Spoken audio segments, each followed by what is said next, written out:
"Watch this," he said. I watched myself sneaking through the house until I came to the kitchen.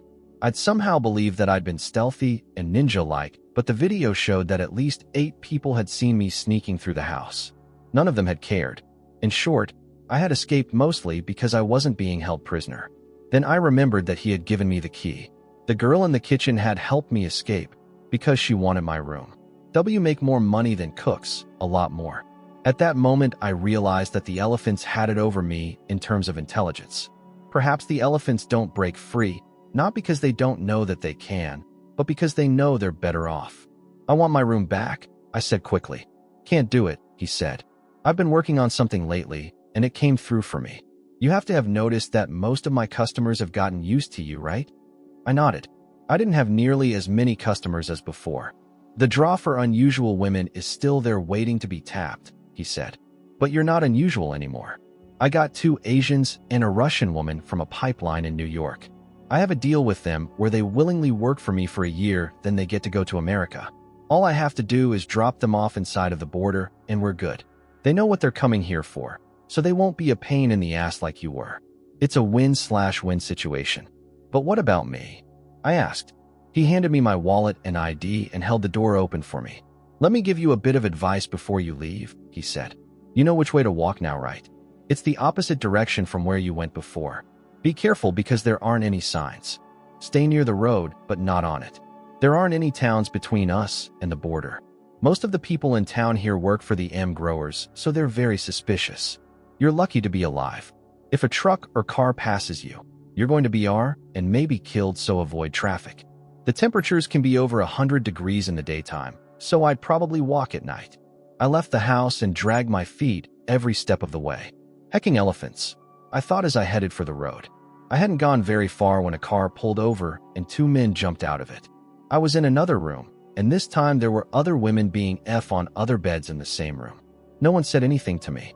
This time the place was not nearly as nice. Even when I did as I was told, there was hardly ever any food. The men treated me a lot rougher too. Being punched and kicked was a normal occurrence. Once I thought I was crazy because I heard someone talking and it sounded like they were speaking English. Even crazier still was the fact that the person giving all of the orders sounded like a woman. I didn't care. I was an elephant. I didn't want to break that rope and end up somewhere worse. I think I actually turned my brain off. "Oh, do it me, Ted," I screamed out every time. "Teddy, are you going to give me a baby?" I was lost in my own little world most of the time. On my world, Ted and I had gotten married. He'd become an engineer, and after a few years I was just a housewife taking care of our kids, Ted Jr. and our daughter, Spring. One day a snatch of a conversation snapped me out of my world though. "Been here 3 years, I heard. She's so bony that she looks like she's 50. Her teeth are missing and F up. It would be more merciful to put her out of her misery. No one wants her, and I think she's got another dose of the..." "Okay, do it," said the woman's voice. "Then dump her somewhere, but not in this neighborhood." Some forgotten part of my brain realized that they were talking about me. My survival instincts kicked in as I sorted through the facts. They'd said that I'd been here for almost 3 years. That would make it 4.5 to 5 years that I'd been gone. That didn't seem possible. I had to get out. But a part of me was afraid that I'd end up somewhere even worse. But damn, what could be worse than death? I never got to find out. There was a huge splintering sound, and suddenly men in riot gear were running all over the house. They took me and all of the other girls. They asked all kinds of questions that my de-addled brain couldn't answer or couldn't answer quickly enough. They looked in my eyes with a flashlight and loaded me into an ambulance. I was in and out of consciousness for a few days. I found out later that they'd kept me sedated while they did some type of rapid chemical detox on me to clear my system of the D. That was followed by 6 months of therapy in a rehab facility. My brain didn't work the way it was supposed to anymore. I kept saying Ted. After a second 6 months of therapy and some retraining, I began to think again. I didn't think nearly as quickly as before, but I was thinking. For all of the time in therapy, they'd given me a name. They called me Teddy. They thought that since I was always saying Ted and Teddy that it had to be my name. "So how are you today, Teddy?" asked the shrink who was my therapist. I think he was more shocked than I was when I answered him. "I'm pretty tired of everyone calling me Teddy when my name is Summer," I said. Things progressed pretty quickly after that. I didn't remember my address or any phone numbers, but remembering my first and last names were enough for them to start searching for my family. They were able to track down my parents, and they were able to fill in some of the blanks for me.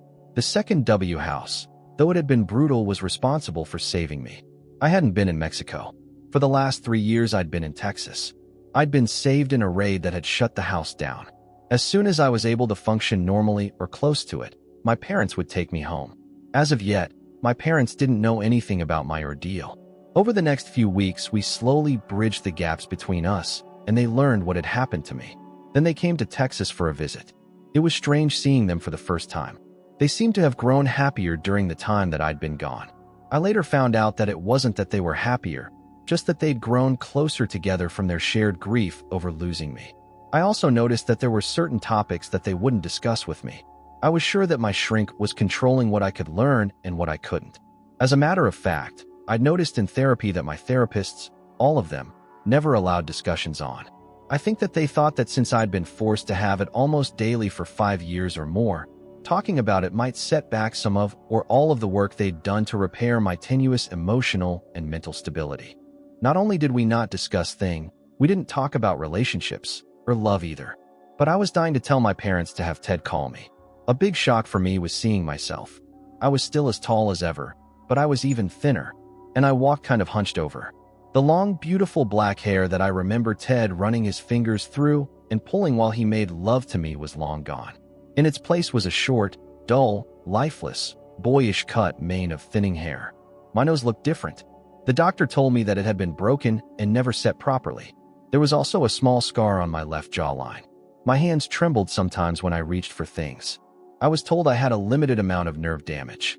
A few months after I was reunited with my parents came the question I'd been waiting for. "Summer, honey, do you want to come home with us?" asked my dad. I just stared at him and nodded. My parents and I got a whole list of things I could and couldn't do. There was also a new team of doctors in Michigan to set up appointments and therapy with. I also had to fly back to Texas when the trial against the woman who'd run the house and her associates came up. I wasn't sure how much help I could be on that subject since I'd never seen her, but I was fine with it. As soon as I got off the plane in Michigan, I wanted to track Ted down. But my parents reminded me that we had to take baby steps for everything. First, I needed to get my life set up with somewhat of a regular schedule. I needed some sort of routine to give me normalcy in my life. Then I could start to establish and re-establish friendships. For the first few days, they hovered over me, but then they gradually began to give me some room. One day while we were in the yard relaxing, I heard a song on the radio.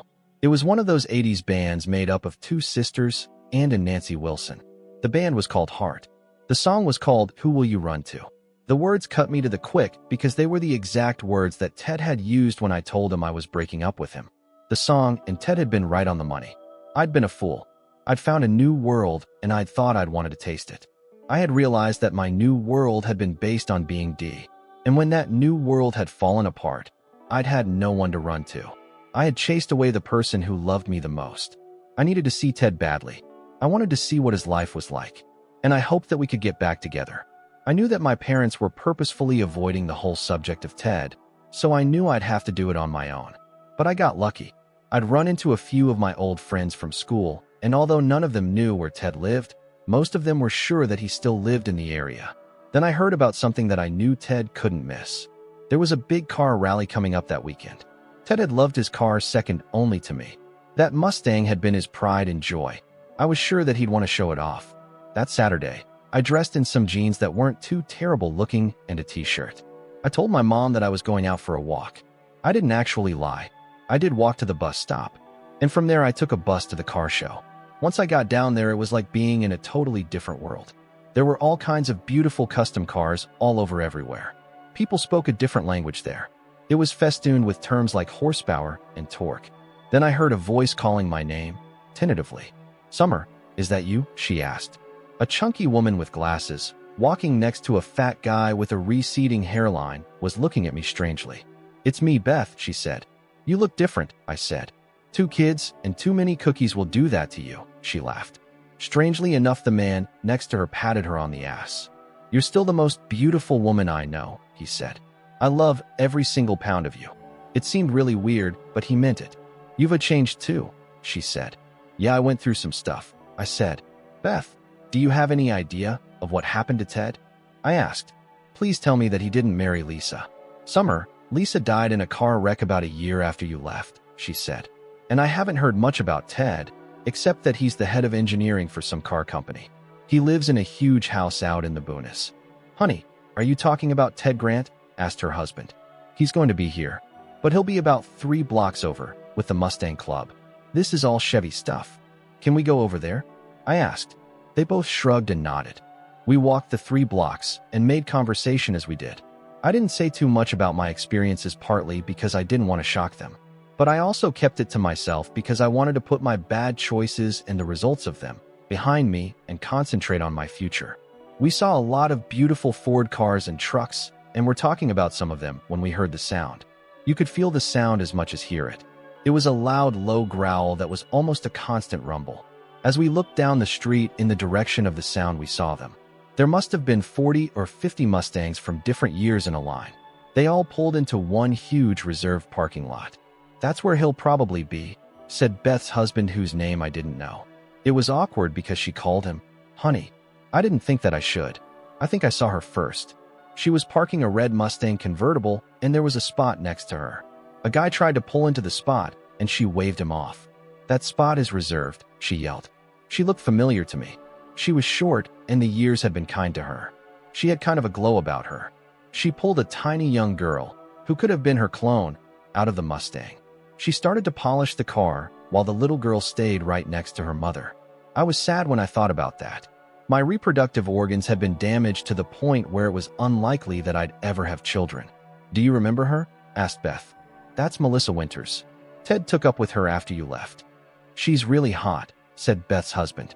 I mean, her car is. Then we heard another rumble.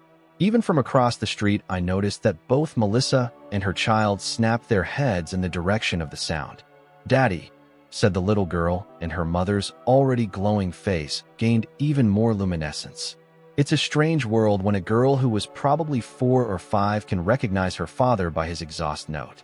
As a striking blue Mustang pulled into the parking lot, most of the other owners stopped to look at it.